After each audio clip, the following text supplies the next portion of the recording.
Hello दोस्तों, कैसे हैं आप सब। उम्मीद है आप सब जहां भी होंगे ठीक होंगे। My devil husband episode number 33। अगर आप ये एपिसोड पहली बार देख रहे हैं तो इसे पूरा समझने के लिए आपको इसका पिछला एपिसोड ज़रूर देखना चाहिए। आज के बाद कभी भी उसे तुम अपनी बेटी मत कहना। अगर आज तुम उसके बाप बन पाते तो तुम अपनी ही बेटी का जन्मदिन नहीं भूलते। एके ने कहा, पहले आप मुझे पूरा सच बताएं। दीप्ति जी को इस समय सिर्फ अपनी बेटी को बचाना चाहती थी और इस चक्कर में वो ये भी नहीं समझ पा रही हैं कि वो एके के जाल में फंसती जा रही थी, न कि वो अपनी बेटी को निकाल रही थी। उन्हें लगा अगर वो एके को सब सच बता देंगे तो एके उनकी बेटी का पीछा छोड़ देगा। इसलिए उन्होंने उसे सब सच बताने का फैसला की और उसके पास बैठ गई। 23 साल पहले वीर जी की 2 बेटियां थीं, एक दीप्ति और दूसरी सारा की मॉम। दोनों बहनें एक साथ काफ़ी खुश थी। हालांकि दीप्ति सारा की मॉम से बड़ी थी। इन दोनों की एक बेस्ट फ्रेंड भी थी जिसका नाम गंगा था। तीनों एक साथ ही पढ़ाई करती थी और काफ़ी खुशी खुशी उनकी ज़िंदगी कट रही थी। तभी दीप्ति की शादी नितिन जी से हो गई। हालांकि इन दोनों की शादी अरेंज मैरिज थी और कुछ ही दिन बाद दीप्ति को एक बेटा भी हो गया जिसका नाम उन्होंने प्यार से मानव रखा।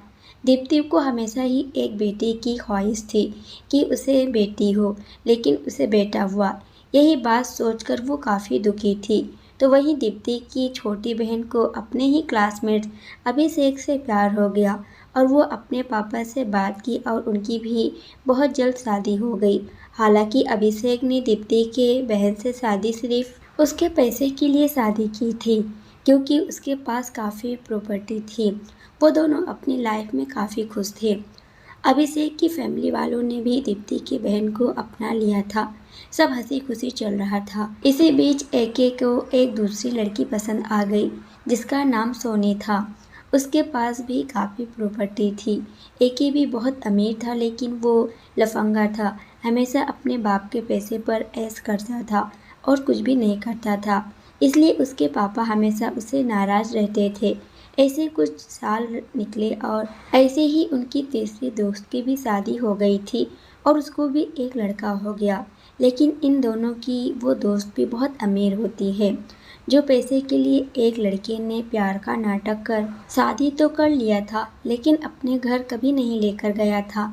इसलिए वो हमेशा अपने मॉम डैड के इधर ही रहती थी। लेकिन उसका बेटा कोई नॉर्मल लड़का नहीं था। वो ज़्यादा किसी से बात नहीं किया करता था और न ही किसी से मिलता जुलता था। वो भी बहुत उदास रहती थी, लेकिन वो किसी से अपनी बात बताती नहीं थी। कुछ दिन बाद दीप्ति की बहन और एके के बीच में झगड़े होने लगे थे। फिर एक दिन वो भी आया। अब वो घर आना ही छोड़ दिया था। दीप्ति की बहन बहुत उदास रहती थी, लेकिन वो प्रेग्नेंट थी। वो अपने आप को 4 दीवारी के अंदर पैक कर ली थी।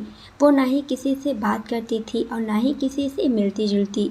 बहुत ही जिद करने के बाद दीप्ति ने उसे डॉक्टर के पास दिखाया तो डॉक्टर से पता चला उसे जुड़वा बच्चे हैं।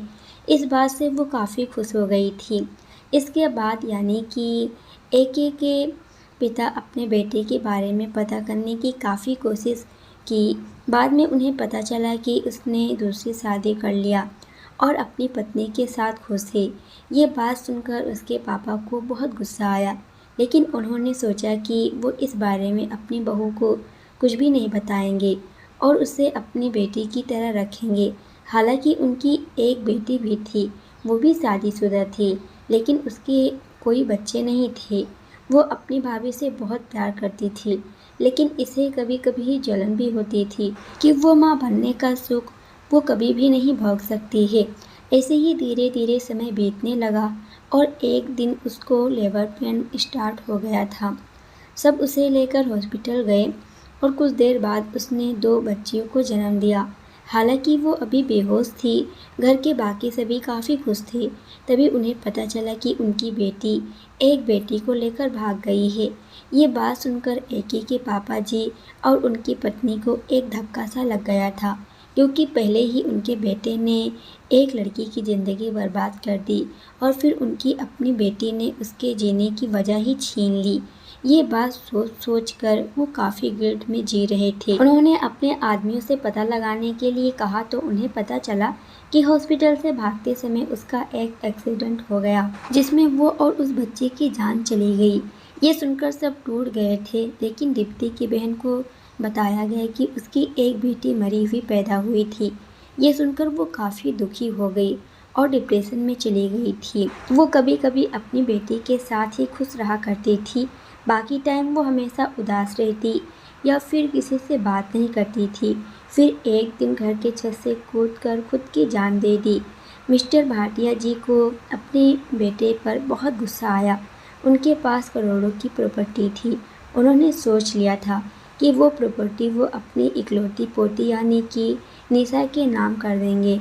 उन्हें ये भी पता था कि उनका बेटा ज़रूर आएगा उनकी प्रॉपर्टी लेने के लिए। इसके लिए उन्होंने उसके नाम वसीयत तैयार किया, यानी कि जब उनकी पोती 22 साल की हो जाएगी तब यह प्रॉपर्टी उसके नाम हो जाएगा। लेकिन इसके पीछे उन्होंने ये शर्त रखी थी कि अगर बीच में उसकी शादी हो जाती है तो ये सारी प्रॉपर्टी उसके पति की हो जाएगी और फिर वो जब चाहे तभी किसी के नाम उसकी प्रॉपर्टी हो सकती थी। लेकिन मिस्टर भाटिया जी ने यह भी सोचा था कि अगर बीच में उनका बेटा आ जाता है तो ये प्रॉपर्टी ज़रूर अपने नाम कराना चाहेगा, जिस कारण उन्होंने अपने पोती का डेट ऑफ बर्थ 4 महीने बाद का डलवाया। हालांकि ये बात उन्होंने अपने वकील को सिर्फ अपने बेटे को ही बताने के लिए कहा था और बाकी के घर वाले को, क्योंकि उनके भाई भी थे जो कि इस प्रॉपर्टी को हासिल करना चाहते थे। अब उनके लिए निशा को संभालना मुश्किल हो गया था, क्योंकि उन पर हमेशा खतरा मंडराता रहता था। इसलिए उन्होंने उसकी जिम्मेदारी दीप्ति और नितिन को सौंप दिया और फिर उन लोगों ने खुशी खुशी निशा को अपनी बेटी के रूप में अपना लिया, जिसका नाम उन्होंने बाद में सारा मेहता रख दिया। हालांकि कुछ दिन बाद मिस्टर भाटिया जी और उनकी पत्नी की मृत्यु हो गई थी, जिसके बारे में किसी को पता नहीं लग पाया कि उनका मर्डर किसने किया था। प्रेजेंट टाइम दीप्ति जी ने एके को सारी बात बता दी थी, जिसको सुनने के बाद उसके चेहरे पर हैरानी देखी जा सकती थी। हालांकि उसे ना ही अपनी पत्नी और ना ही अपनी बच्ची और ना ही अपने माता पिता के मरने का गम था। उसे सिर्फ अपनी प्रॉपर्टी की पड़ी थी। एके ने गुस्से से चिल्लाते हुए कहा, इसका मतलब है कि वो सारी प्रॉपर्टी उस करण राठौर की हो गई। मैं ऐसा बिल्कुल नहीं होने दूंगा। वो सारी प्रॉपर्टी मेरी है और मैं उसे वापस पाकर ही रहूँगा। मेरे साथ मेरे बाप ने इतना बड़ा धोखा किया, मुझे विश्वास नहीं होता। दीप्ति जी ने गुस्से में कहा, उन्होंने जो तुम्हारे साथ किया वो बिल्कुल सही किया। तुम इसी के लायक थे। तुमने मेरी बहन के साथ धोखा किया। फिर दीप्ति जी बोली, अब तुम अपने वादे पर कायम रहना और मेरी बेटी का पीछा छोड़ दो, समझे तुम? एके ने एक तिरछी मुस्कान के साथ कहा, ऐसे कैसे? पहले आप मेरी प्रॉपर्टी लेने में मुझे मदद तो कर दीजिए। दीप्ति जी ने गुस्से में बोली, मैं तुम्हारी कोई मदद नहीं करने वाली। एके ने हंसते हुए कहा, अगर आप मेरी मदद नहीं करोगी तो फिर आपकी बेटी का बचना मुश्किल है। दीप्ति जी ने गुस्से में कहा, तुम्हें शर्म नहीं आती? वो तुम्हारी भी बच्ची है और तुमने अभी मुझसे वादा किया था कि तुम मेरी बच्ची के साथ ऐसा कुछ भी नहीं करोगे। एके ने फिर हंसते हुए कहा, मैंने तो ऐसा कुछ भी नहीं कहा। अगर आप मेरी मदद करती हैं तो आपको आपकी बेटी वापस मिल जाएगी और मुझे मेरी प्रॉपर्टी। मुझे सोच कर बता दीजिएगा। दीप्ति जी ने गुस्से में कहा, मैं देखती हूँ मैं क्या कर सकती हूँ, बाकी तुम मेरी बेटी का पीछा छोड़ दोगे। उसने मुस्कुराते हुए कहा, जी ज़रूर देखते हैं। इतना बोलकर दीप्ति जी वहाँ से अपना मुँह छुपाते हुए चली गई और एके के चेहरे पर एक अजीब सी मुस्कान आ गई। इधर मेंशन में सारा सो रही थी और करण बैठकर अपना काम कर रहा था। तभी उसके पास एक आदमी का कॉल आया। करण ने अपने कान पर ब्लूटूथ लगाया और बोला, वो आदमी बॉस, हमने उसे अंडरग्राउंड में रखा है। करण के चेहरे पर एक मिस्टीरियस स्माइल आ गई और वो बोला, वेट, आई एम कमिंग। वो आदमी, ओके बॉस। इधर करण इतना बोलकर उसने कॉल रख दिया और अचानक से सारा के चेहरे को देखने लगा और अचानक से उसका चेहरा कठोर हो गया और फिर उसने कहा, तुमने मेरी बेबी को बीच में लाकर सही नहीं किया। Now you just wait and watch. इतना बोलकर वो ध्यान से सारा के चेहरे को देखने लगा और फिर वहाँ से उठकर चला गया। उधर सोम की कार दिया के घर के सामने आकर रुकी और दिया सोम को बाय बोलकर कार से निकलने लगी। तभी सोम ने उसका हाथ पकड़कर अपने पास खींच लिया और बोला, ऐसे कैसे जा रही हो? पहले मुझे मेरा किस तो दे दो। उसकी बात पर दिया ने मुस्कुराते हुए बोली, ठीक है, पर मैं तुम्हें कहाँ किस करूँ? ये बोलकर वो सोचने लगी। तभी सोम ने उसके सर को पीछे से पकड़कर अपने पास कर लिया और उसके ओठों पर किस करने लगा। ऐसे अचानक से होने पर कुछ देर के लिए तो दिया हैरान हो गई, फिर वो भी उसे किस करने लगी। दोनों की किस काफ़ी इंटेंस और पैशनेट थी। कुछ देर बाद दोनों एक दूसरे से अलग हुए और हाँफते हुए एक दूसरे को देखने लगी।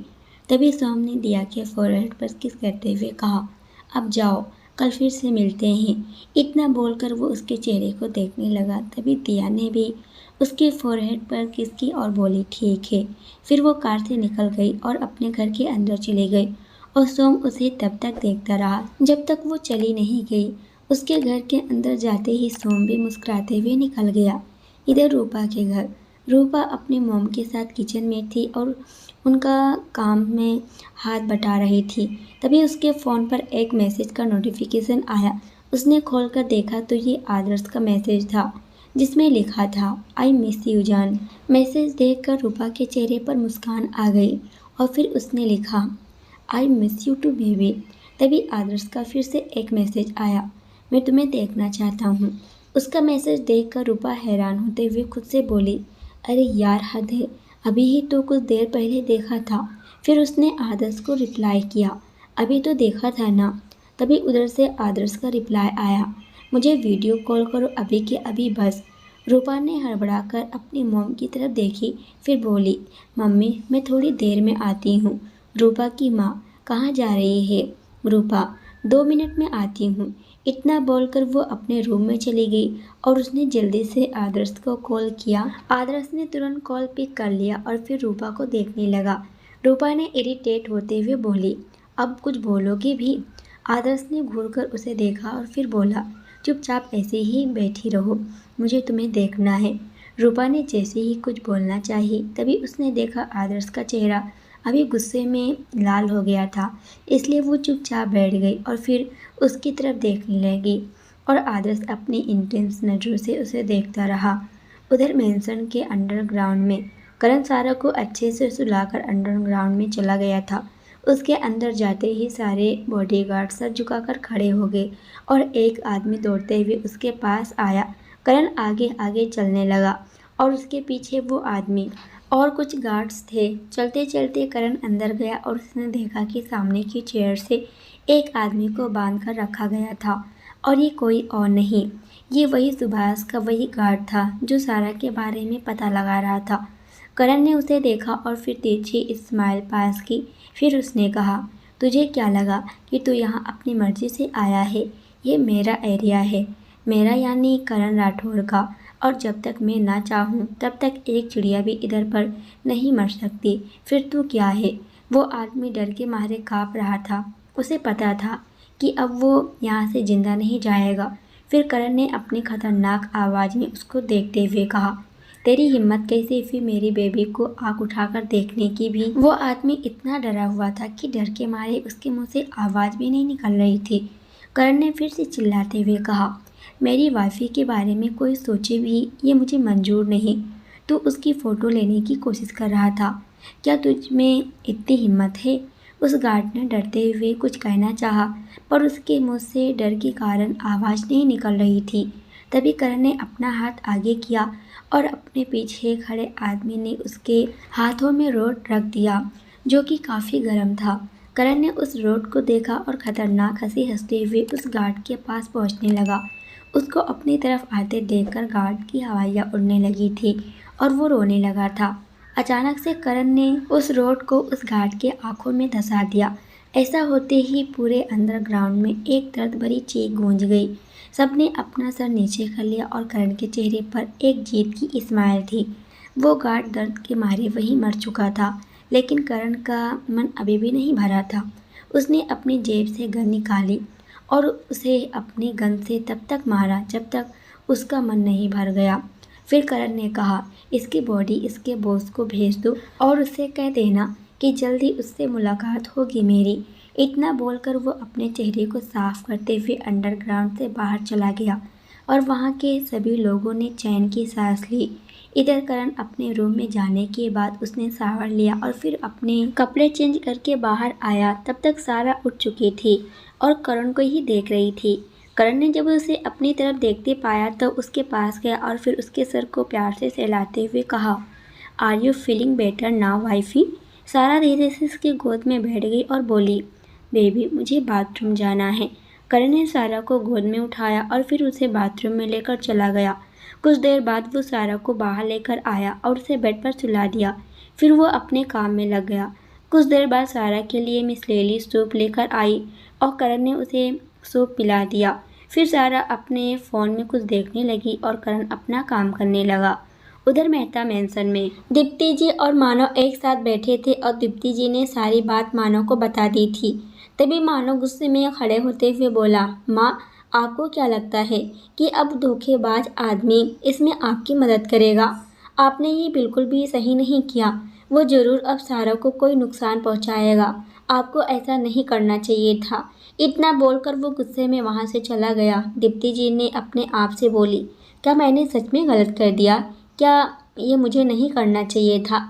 लेकिन अगर अपनी बेटी को बचाने के लिए मुझे इसके आगे भी कुछ करना पड़ा तो मैं करूँगी और उसे इन सब से मैं निकाल कर ही रहूँगी। इतना सोचकर वो फिर से अपने काम में लग गई। इधर मेंशन में करण अपना काम कर रहा था और सारा अपना फ़ोन चला रही थी। तभी लैपटॉप स्क्रीन को देखकर करण के चेहरे पर एक डेविल स्माइल आ गई और उसने अपने मन में कहा, अब तू अपना सांस गिनना शुरू कर दे, क्योंकि अब मैं तुझे बिल्कुल नहीं छोड़ने वाला। क्योंकि तुझे भी तो पता चले कि मेरी वाइफी के बारे में कुछ सोचने का परिणाम क्या होता है। फिर उसने सारा के मासूम से चेहरे को देखा जिस पर एक इनोसेंट स्माइल थी और उसने फिर से अपने आप से कहा, because my wifey is my queen and she is only mine. और मेरी चीज़ को कोई भी देखे ये मैं बर्दाश्त नहीं करूँगा, कभी नहीं। इतना सोचकर वो फिर से अपने काम में लग गया। तभी अचानक से कुछ देखकर सारा की आंखों में चमक आ गई और उसने करण की तरफ देखी जो अपने काम में लगा था। फिर धीरे धीरे चलते हुए वो करण के पास आई और उसके गोद में बैठ गई। करण ने उसे पकड़ लिया, फिर उसको घूरते हुए सर्द आवाज़ में कहा, आराम से वाइफी। उसकी ऐसी आवाज़ सुनकर सारा उसको देखने लगी। फिर अचानक से सारा बोली, डेविड मुझे बेबी चाहिए। करण ने हैरानी से सारा को देखा और फिर पूछा, व्हाट? कौन बेबी? सारा ने अपने सर पर हाथ मारते हुए बोली, अरे बुद्धू मुझे हमारा बेबी चाहिए। उसकी बात सुनकर करण हैरान हो गया और हैरानी से सारा को देखने लगा जो अपनी पलकें बार बार झपकाते हुए उसी को देख रही थी। करण को समझ में नहीं आया कि वो सारा से क्या कहे। करण फिर बोला, बोलो क्या कह रही थी तुम? सारा ने करण से खुश होते हुए बोली, हाँ तो मैं ये कह रही थी कि मुझे हमारा बेबी चाहिए। देखो बिल्कुल ऐसा। ये बोलकर उसने एक वीडियो करण को दिखाई।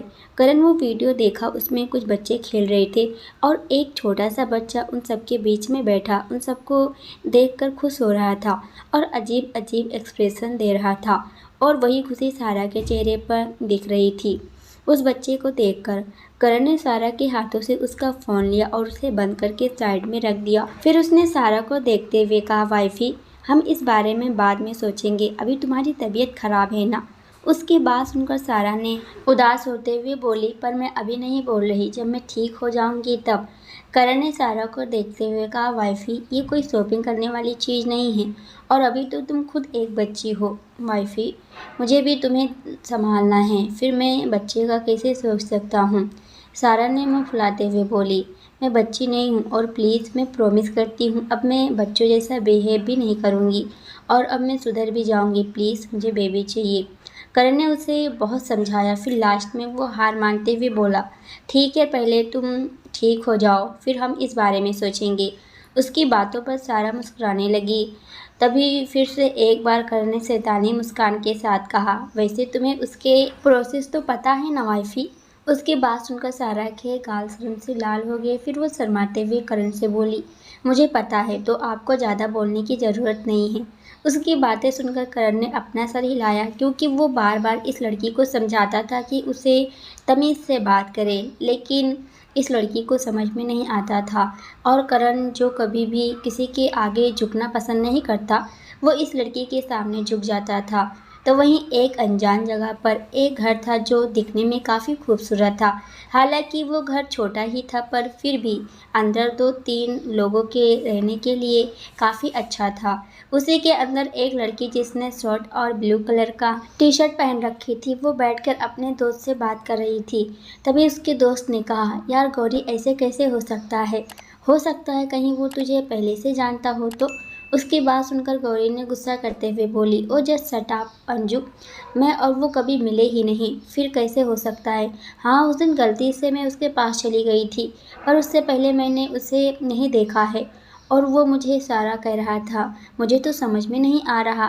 तभी पीछे से एक औरत ने कहा, कौन तुम्हें सारा कह रहा था? उसकी बातें सुनकर दोनों लड़कियां चुप हो गई और एक दूसरे के चेहरे को देखने लगी। तभी उस औरत ने एक बार फिर से सवाल की, गौरी, मैं तुमसे पूछ रही हूँ, कौन तुम्हें सारा बुला रहा था? गौरी ने एक लंबी सांस ली और उस औरत से बोली, अरे मम्मी, ऐसी कोई बात नहीं है, वो तो बस मैं और अंजू मार्केट गए हुए थे, तभी मुझे किसी लड़के ने देख लिया और मुझे सारा सारा बुलाने लगा। तो शायद उसकी कोई रिश्तेदार होगी जिसकी शक्ल मुझसे मिलती हो।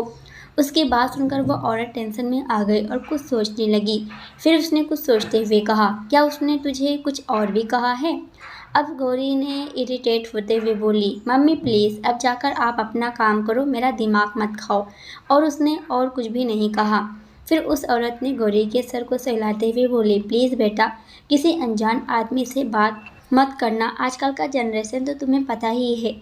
गौरी इरिटेट होते हुए बोली, ओके मम्मा, मैं समझ गई। फिर वो अपने दोस्त के साथ बाहर निकल गई और वो औरत कहीं खड़ी होकर कुछ सोचने लगी। इधर मेंशन में मिस लिली किचन में कुछ काम कर रही थी और अमृता बाहर सोफे पर बैठकर कोई बुक पढ़ रही थी। डिनर का समय हो गया था, इसलिए मिस लिली सबके लिए डिनर तैयार कर रही थी। तभी डोरबेल बजी। मिस लिली जैसे ही आने को हुई, अमृता बोली, माँ आप काम करो, मैं देखती हूँ। मिस लिली मुस्कुराते हुए अंदर चली गई और अमृता दरवाज़ा खोलने के लिए चली गई। जैसे ही वो गेट खोली तो सामने कबीर को देखकर हैरान रह गई। जब कबीर ने अमृता को देखा तो मुस्कुराते हुए बोला, हेलो अमृता, कैसी हो तुम? अमृता ने उसको देखकर मुंह बना दी और अपने मन में बोली, उल्लू कहीं का आ गया। तभी कबीर के पीछे से उसकी मॉम निकल कर आई। उनको देखकर अमृता हैरान रह गई, क्योंकि वो कभी भी करण के विला में नहीं आती थी। वो पहली बार आई थी, लेकिन अमृता उन्हें जानती थी। उसने झुककर उन्हें नमस्ते किया। बदले में कबीर की मॉम ने भी उसे आशीर्वाद दिया। अमृता ने अपने मन में बोली, पता नहीं अगर करण भाई ने इन्हें देख लिया तो क्या करेंगे। तभी ऊपर से करण और सारा नीचे उतरते हुए आ रहे थे, लेकिन जब करण ने अपने सामने के नज़ारे को देखा तो उसका चेहरा लाल हो गया, क्योंकि सामने कबीर और उसकी मॉम खड़े थे। करण कुछ देर उन्हें देखता रहा, फिर उसने वहीं से खड़े होकर पूछा, क्या मैं जान सकता हूँ कि आप यहाँ पर क्या कर रही हैं मिसेस राठौर? करण के इतने कठोर शब्द सुनकर कबीर की मॉम अपनी जगह पर ही खड़ी हो गई। इसके साथ ही उनकी आंखों में आंसू भी आ गए। उसने भरे हुए गले से बोली, मैं तुमसे यहाँ मिलने आई हूँ। करण ने अजीब तरीके से मुस्कुराते हुए कहा, अच्छा आप यहाँ मुझसे मिलने आए हैं, लेकिन मैं आपसे मिलना नहीं चाहता। उसकी बात सुनकर कबीर की माँ की आंखों से आंसू निकलने लगे। उसने करण की तरफ देखते हुए कहा, तुमने अपने आप को इतना भी कठोर क्यों बना लिया है कि तुम अपनी माँ से भी बात नहीं करना चाहते? उनकी बातों पर करण ने उन्हें घूर कर देखा और कहा, मुझे बस इतना पता है कि मैं आपसे मिलना नहीं चाहता, आप यहाँ से जा सकती हैं। उसकी बात सुनकर कबीर की मॉम ने एक बार कबीर को देखी और फिर वहाँ से चली गई। कबीर ने करण की तरफ देखा और फिर बोला, भाई आप हमेशा ऐसा क्यों करते हो? मॉम आपसे मिलने आई थी और आप भी जानते हो कि जो कुछ भी हुआ उसमें मॉम की कोई भी गलती नहीं है। करण ने कबीर को देखा और फिर अपने एरोगेंट आवाज़ में कहा, क्या तुम डिनर करना पसंद करोगे? कबीर ने करण की तरफ देखा। वो जानता था कि करण हमेशा से ऐसा ही है, इसलिए उसने कहा, ठीक है, फिर मैं उनको बोल देता हूँ वो अपने घर चली जाएं। इतना बोलकर कबीर वहाँ से चला गया। करण कुछ सोच रहा था, वहीं सारा, जो कब से वहाँ एक मूर्ति की तरह खड़ी थी, उसने करण की तरफ देखते हुए पूछी, डेविल वो कौन थी? क्या वो आपकी माँ थी? फिर आपने उन्हें भगा क्यों दिया? क्या आप अपनी माँ से प्यार नहीं करते? करण सारा को देखा और फिर उसने उसे घूरते हुए कहा, वाइफी, नो मोर क्वेश्चंस। इतना बोलकर वो उसे डाइनिंग टेबल पर ले गया। कुछ देर बाद कबीर भी वहाँ पर आ गया और सबने एक साथ डिनर किया। ऐसे ही कुछ दिन निकल गए। अब सारा पहले से ठीक थी और उसके पीरियड्स भी खत्म हो गए थे। आज करण अपने ऑफिस में था और अपना काम कर रहा था। तभी उसके केबिन का डोर नॉक हुआ। करण ने अपने एरोगेंट वॉइस में कहा, कम इन। अभय अंदर आया और उसने कहा, बॉस, आपसे मिलने मिस मेहता आई हैं। उसकी बात सुनकर करण के हाथ जो कंप्यूटर पर तेजी से चल रहे थे वो रुक गए। उसने अभय को देखते हुए कहा, उन्हें अंदर भेजो। अभय वहां से चला गया और करण के चेहरे पर एक मिस्टीरियस स्माइल आ गई, जैसे वो जानता हो वो यहाँ क्यों आई थी। कुछ देर बाद यहाँ पर दीप्ति जी आई और करण की तरफ देखने लगी। करण ने उन्हें सामने की चेयर पर बैठने का इशारा किया। दीप्ति जी वहाँ पर बैठ गई। कुछ देर बाद करण ने पूछा, क्या मैं जान सकता हूँ आपके यहाँ आने का रीजन? दीप्ति जी बोली, मुझे मेरी बेटे से मिलना है। करण ने उनकी तरफ देखा और फिर कुछ सोचते हुए बिना कोई आर्गुमेंट किए कहा, ठीक है, मैं कल उसे आपके पास लेकर आऊँगा। करण की बात सुनकर दीप्ति जी एकदम हैरान हो गई थी। उनको ये समझ में नहीं आ रहा था आखिर करण इतनी आसानी से उनकी बात कैसे मान गया। तो वहीं करण के दिमाग में शायद कुछ और ही चल रहा था। करण ने उन्हें देखते हुए कहा, अगर आपको और कोई काम ना हो तो आप यहाँ से जा सकती हैं। दीप्ति जी वहाँ से उठकर चली गई। उनके जाते ही करण के चेहरे पर एक मिस्टीरियस स्माइल आ गई और उसने अपना फ़ोन देखते हुए कहा, खेल अब शुरू हो गया सासू माँ। इतना बोलकर करण जोर जोर से हंसने लगा, लेकिन उसकी हंसी अभी काफ़ी खतरनाक लग रही थी। तो वहीं मेंशन में सारा अतुल के साथ बैठी थी और खेल रही थी। अतुल अब बहुत समझदार हो गया था और स्कूल जाता था और सारा के साथ कम ही खेल पाता था, लेकिन आज वो स्कूल से जल्दी आ गया था, जिस कारण वो दोनों एक दूसरे के साथ खेल रहे थे। उनके साथ अमृता भी खेल रही थी और सब काफ़ी हंसी खुशी खेल रहे थे। तो वहीं एक मॉल में वो लड़की अपने दोस्त अंजू के साथ वहाँ पर आई हुई थी और दोनों शॉपिंग कर रहे थे। इत्तेफाक से आहान भी आज वहीं आया था। उसकी एक मीटिंग थी जिसे वो अटेंड कर रहा था। कुछ देर बाद वो जैसे ही अपना चेहरा दूसरी साइड किया, उसकी नज़र उस लड़की पर पड़ी जो अंजू से शायद कुछ पूछ रही थी। उसे देखकर आहान के चेहरे पर चमक आ गई और उसने सबकी तरफ देखते हुए कहा, I will just come everyone. इतना बोलकर उसने बिना किसी की बात सुने वहाँ से चला गया। उसको इस तरह जाते देखकर उसका असिस्टेंट वहाँ पर सब संभालने लगा, लेकिन बाकी सब हैरानी से सोच रहे थे कि आखिर आहान मीटिंग को बीच में छोड़कर कहाँ चला गया। तो वहीं आहान गौरी के पास चला गया, लेकिन गौरी अभी अपनी शॉपिंग में लगी हुई थी, जिस कारण वो आहान को ध्यान से देख नहीं पाई थी। अचानक से आहान ने उसके कंधे पर टैप किया। अब जाकर गौरी ने मुड़कर उसको देखी और उसको देखकर वो हैरान रह गई। वो हकलाते हुए बोली, तुम यहाँ? आहान ने मुस्कुराते हुए कहा, हाँ मैं यहाँ। क्यों, तुम्हें मुझे देखकर खुशी नहीं हुई? गौरी ने बिना उसकी कोई बात सुने वहाँ से भागना स्टार्ट कर दी। उसको इस तरह देखकर आहान भी उसके पीछे भागने लगा। आहान के गार्ड्स भी उसके पीछे ही भाग गए थे। अचानक से आहान ने उसे पकड़ लिया और वहीं दीवार से लगा दिया। गौरी उसको हैरानी से देखने लगी। फिर उसने कहा, देखो, मैं तुम्हें नहीं जानती, प्लीज़ मुझे यहाँ से जाने दो। इससे आगे गौरी कुछ कह पाती, आहान ने उसे किस करना स्टार्ट कर दिया था। कुछ पल के लिए तो वो एकदम से हैरान रह गई, लेकिन फिर धीरे धीरे उसकी आंखें बंद होने लगी, क्योंकि उसके किस काफ़ी इंटेंस और पैशनेट थी। कुछ ही देर में किस करते करते आहान। दोस्तों, आज के लिए इतना ही। इसके आगे क्या होगा ये हम देखने वाले हैं अगले वीडियो में। जब तक ये देखिए, वीडियो पसंद आए तो वीडियो को लाइक कमेंट ज़रूर कीजिएगा, और अगर आप इस चैनल पर नए हो तो चैनल को भी सब्सक्राइब कर हमें सपोर्ट ज़रूर करना।